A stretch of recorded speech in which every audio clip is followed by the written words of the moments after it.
Nah, guys, kembali lagi di channel Apresitorus, di mana channel ini akan memberikan diri kamu suatu informasi baik dari pekerjaan, asmara, keuangan, ataupun kehidupan diri kamu secara general. Sebelum saya memberikan suatu informasi dari apa yang barusan saya katakan tadi, saya juga mengingatkan kepada teman-teman, informasi yang saya berikan terhadap diri kamu bukan suatu acuan untuk kamu ambil dan untuk kamu terima. Saya hanya bisa memberikan diri kamu suatu informasi berdasarkan kartu yang saya pegang ini. Diri kamu hanya bisa berencana terhadap kehidupan kamu, akan tetapi di balik dari informasi dan perencanaan tersebut, lagi-lagi yang menentukan adalah Sang Pencipta. Sebelum saya mengambil satu persatu kartu yang saya pegang ini secara acak, saya juga mengingatkan kepada teman-teman apabila ketemu dengan channel saya agar menekan tombol subscribe-nya dan menyalakan loncengnya supaya next video saya lebih semangat untuk memberikan suatu informasi baik terhadap kondisi energi kamu, manusia yang selama ini kamu prioritaskan, serta pihak ketiganya. Oke Wak Geng, sama seperti biasanya, saya tidak memiliki judul atau topik yang akan saya angkat atau yang akan saya bahas, tetapi saya akan berusaha untuk berbagi cerita atau informasi dari setiap kartu yang akan saya ambil nanti secara acak. Apakah cerita di balik dari kartu tersebut akan memberikan suatu gambaran yang bersifat positif atau kebalikannya? Kita langsung saja. Saya akan mengambil beberapa kartu, di mana kartu yang akan saya ambil nanti bisa saja bersifat resonet, bisa saja tidak bersifat resonet. Semuanya saya kembalikan terhadap pola pemikiran kamu, semuanya saya kembalikan terhadap situasi energi yang kamu miliki untuk saat ini.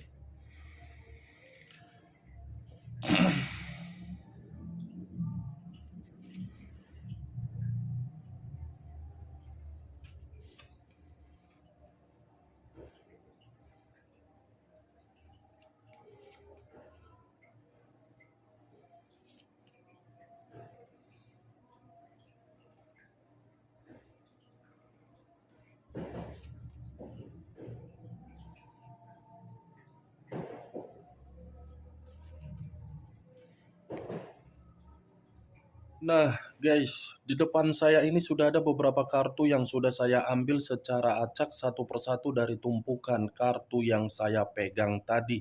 Apakah informasi atau cerita di balik dari kartu yang ada di depan saya ini akan memberikan suatu gambaran yang bersifat positif atau kebalikannya? Kita langsung terhadap kartu pertama.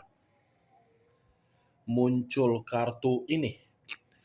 Sekali lagi saya mengatakan, muncul kartu yang saya pegang ini, di mana kemunculan kartu yang saya pegang ini seperti memberikan suatu isyarat atau berbicara terhadap kondisi satu energi, yang dimana kondisi energi tersebut untuk saat ini saya melihat dan saya merasakan sepertinya ada satu bentuk pergerakan, tetapi bentuk pergerakan ini masih berasal dari kondisi perasaan dan batin. Kenapa saya mengatakan berasal dari kondisi perasaan ataupun kondisi batin? Karena kedua aspek tersebut masih menerima yang namanya suatu kehilangan, masih saja fokus untuk berkonsentrasi terhadap situasi kesedihan, bukan fokus untuk memberikan suatu kondisi terhadap pemikiran agar pemikiran bisa termotivasi untuk memicu suatu kehidupan yang bersifat maju. Kalau saya mencoba untuk mengarahkan kartu yang saya pegang ini terhadap posisi energi yang dimiliki oleh pihak lain atau orang lain, serta mengesampingkan satu energi yang saya katakan tadi, bisa saja kartu yang saya pegang ini seperti menggambarkan bagaimana karakter yang dimiliki oleh pihak lain, di mana karakter tersebut saya kategorikan hanya untuk menghabiskan suatu kondisi yang dimana kondisi tersebut hanya untuk berfoya-foya.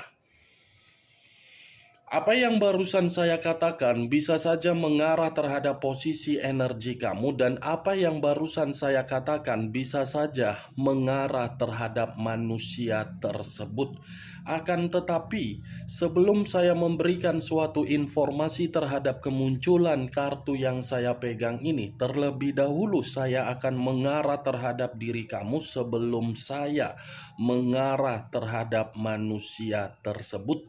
Sebelum saya mengarah terhadap manusia itu, terlebih dahulu saya akan mengarah terhadap posisi energi yang kamu miliki.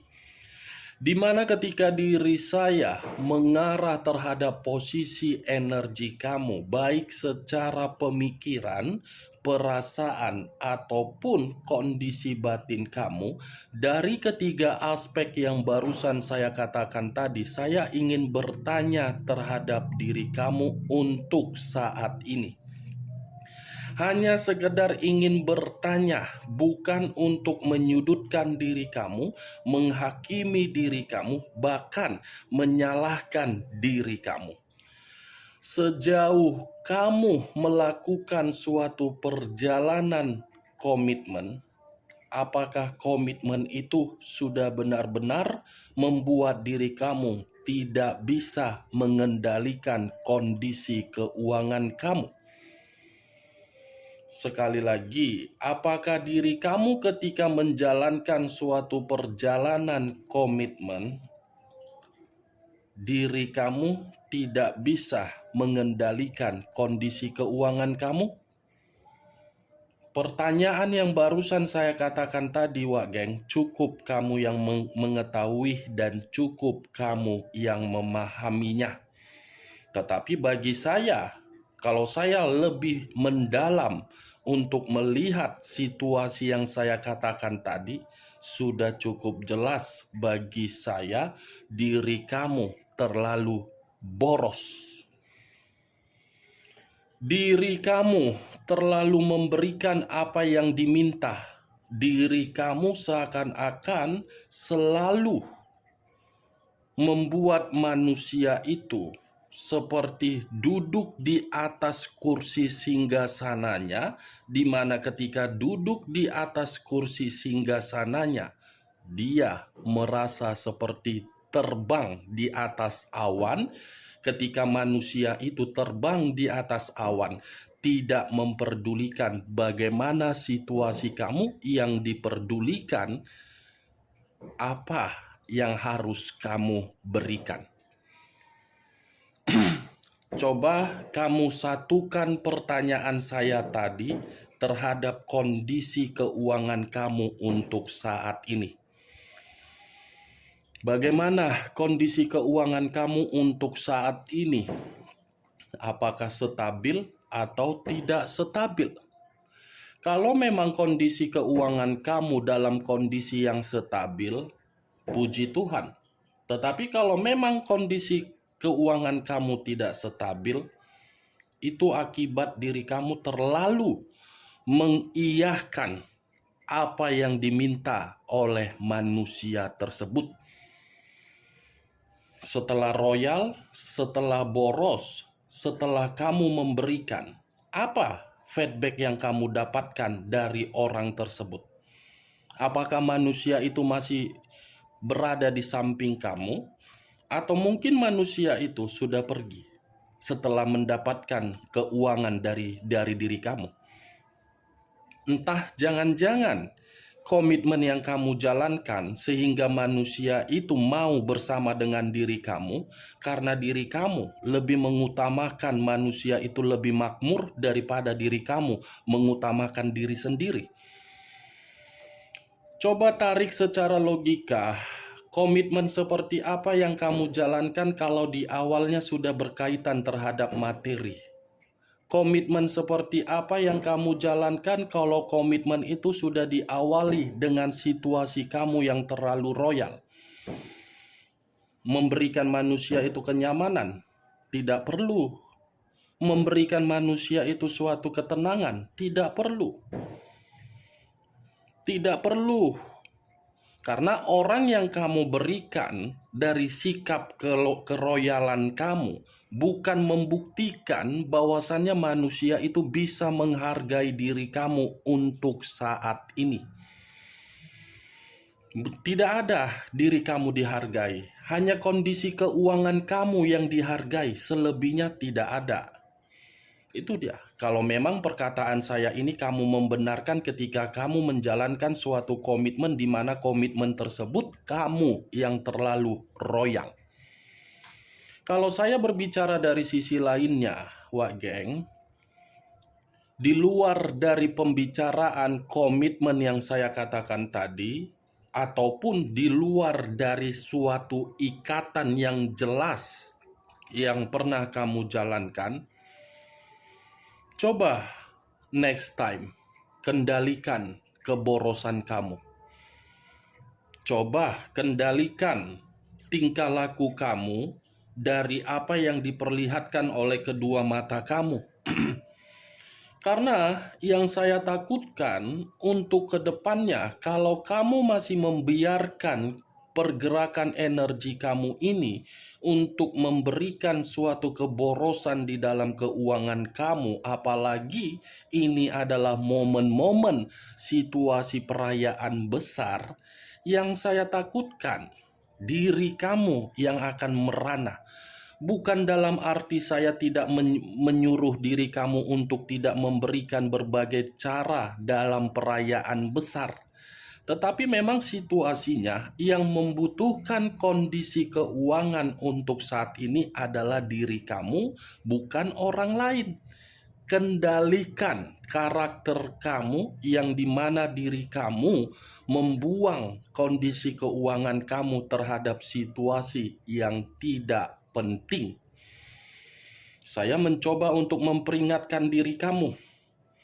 Karena ketika diri kamu mendapatkan situasi yang saya takutkan nanti, tidak ada satu orang pun yang bisa mau menolong diri kamu.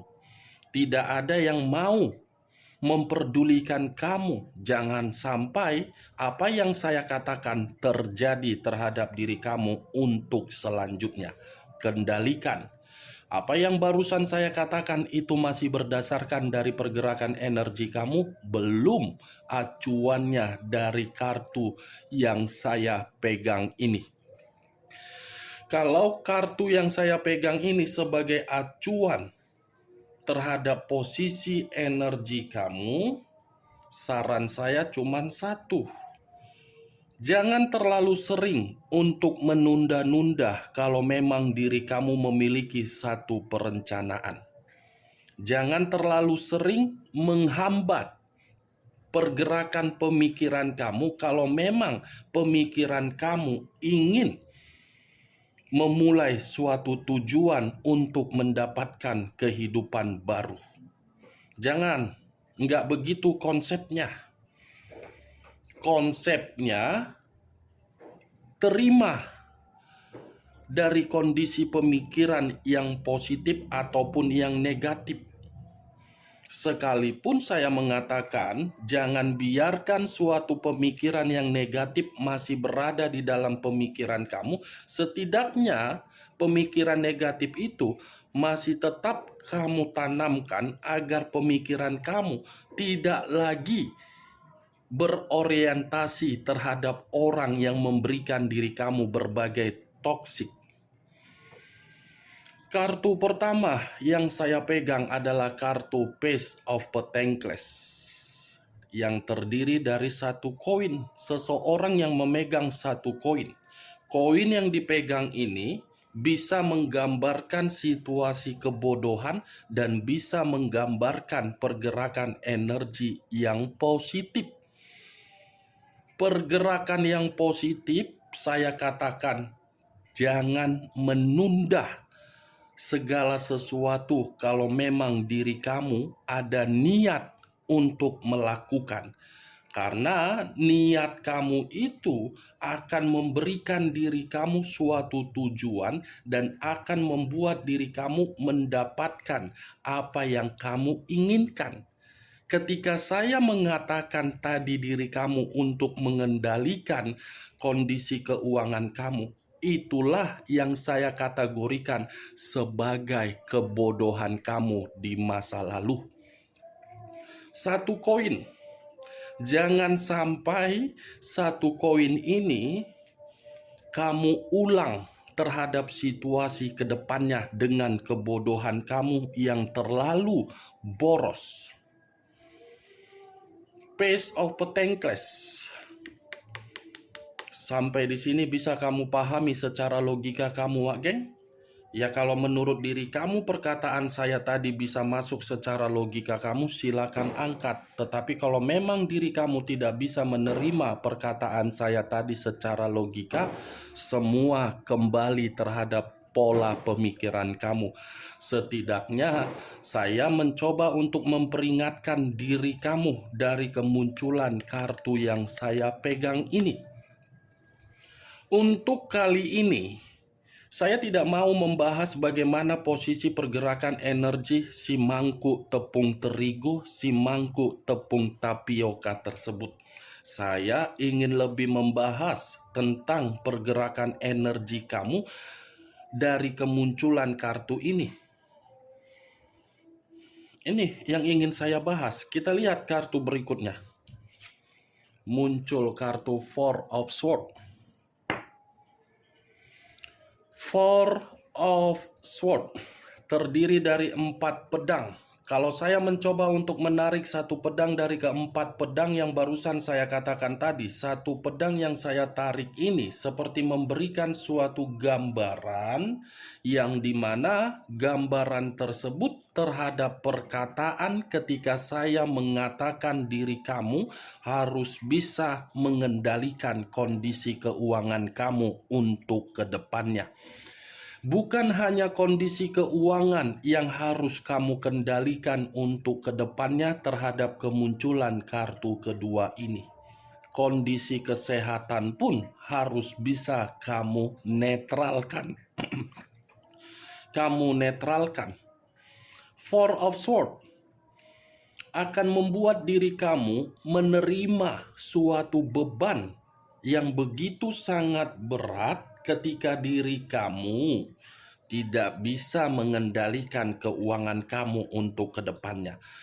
Four of Swords, frustasi, kekhawatiran, kelelahan, ketakutan, kondisi beban terhadap mental, banyak kebutuhan yang tidak bisa kamu penuhi kalau memang diri kamu terus-menerus melakukan keborosan dan keroyalan kamu.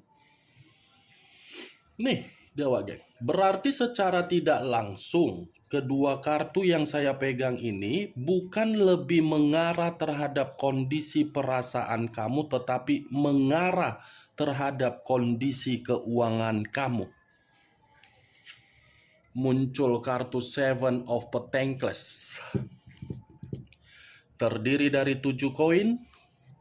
Kenapa saya mengatakan kata koin? Koin itu berada di dalam kata Pentacles. Kalau saya mencoba untuk menarik satu koin dari ke-7 koin yang barusan saya katakan tadi, satu koin yang saya tarik ini seperti membuktikan untuk kedepannya, kalau diri kamu masih bersifat royal, boros, kamu akan kecewa. Kamu akan sakit hati. Kamu akan mendapatkan berbagai situasi yang membuat diri kamu menangis. Kamu akan mendapatkan situasi yang akan membuat pemikiran kamu capek.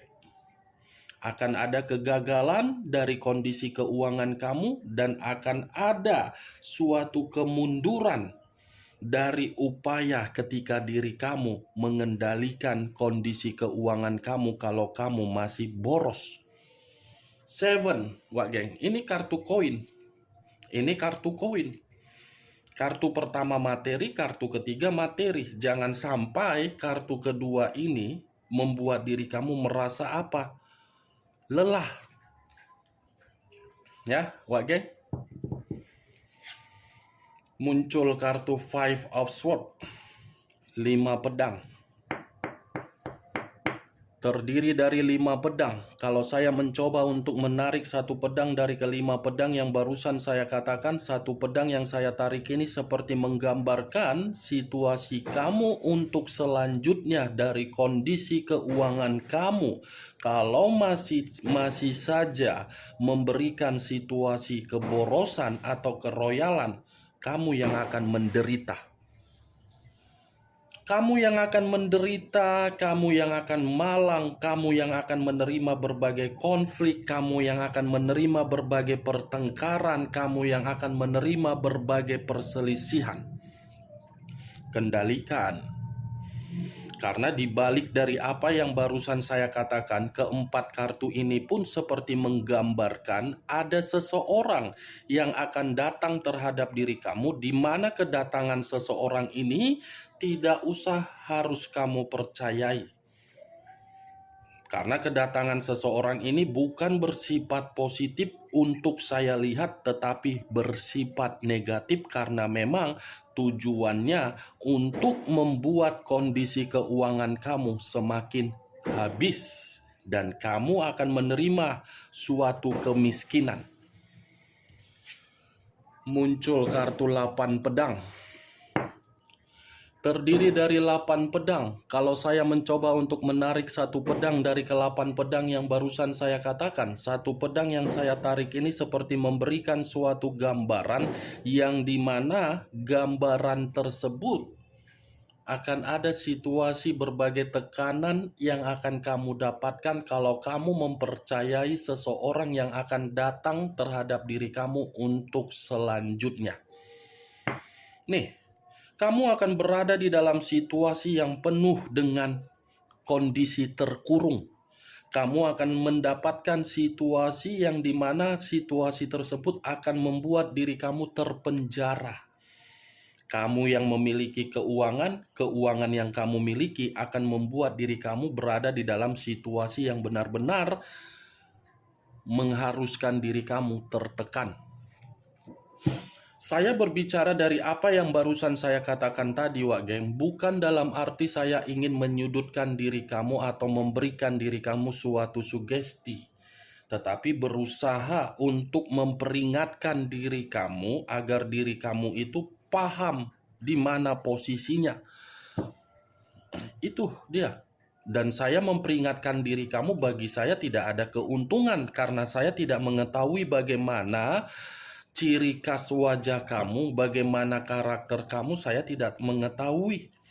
Karena saya menganggap diri kamu sebagai adik dan kakak, kakak dan adik yang saling bertukar pikiran, yang saling memberikan suatu solusi, makanya saya mengatakan seperti ini. Kalau tadi saya tidak menganggap diri kamu sebagai kakak atau adik, saya ngapain harus berbicara seperti ini terhadap diri kamu? Membuang-buang waktu terhadap diri saya, apalagi kondisi saya seperti ini sedang tidak enak badan. Lagi kurang fit. Saya bela-belain membuat video seperti ini hanya untuk mencoba untuk memperingatkan diri kamu, jangan lagi memberikan sesuatu hal yang dimana sesuatu hal itu membuat diri kamu untuk rugi. Jangan ulangi lagi ya kebiasaan buruk kamu di masa lalu, yang dimana kebiasaan buruk kamu itu sudah menjatuhkan diri kamu sampai ke titik nol atau sampai ke titik dasar. Cocok, kau rasa dengan apa yang barusan saya katakan? Ya kalau menurut diri kau cocok silakan angkat, tetapi kalau memang menurut diri kau tidak cocok ya tidak usah kau angkat. Anggap saja perkataan saya tadi sebagai gibahan yang tidak berkualitas, gibahan yang tidak berfaedah. Setidaknya yang saya katakan ini jangan sampai terjadi terhadap diri kamu. Muncul kartu King of Pentacles. King of Pentacles, raja atau ratu yang memegang satu koin. Koin yang dipegang ini kalau saya menariknya sesuai dengan apa yang saya katakan tadi, dengan kedatangan seseorang. Saya tidak tahu apakah kartu terakhir ini sebagai sinyal atau memang suatu kebetulan, saya kurang mengerti. Setidaknya kartu terakhir ini seperti membuktikan terhadap diri kamu ada seseorang yang akan datang terhadap diri kamu, di mana kedatangan seseorang ini memberikan diri kamu dalam bentuk keuangan yang buruk, dan seseorang ini akan lebih serakah untuk memanipulatif keuangan kamu. Kendalikan ya Wak Geng, jangan sampai kamu menangis. Oke Wak Geng, hanya itu yang bisa saya berikan informasinya terhadap diri kamu dari keenam kartu yang saya pegang ini. Tetapi sebelum saya menutup perkataan saya, sekali lagi saya mengingatkan, yang positif ambil, yang negatif buang. Sekian dulu informasinya, salam kartu tarot, salam zodiak.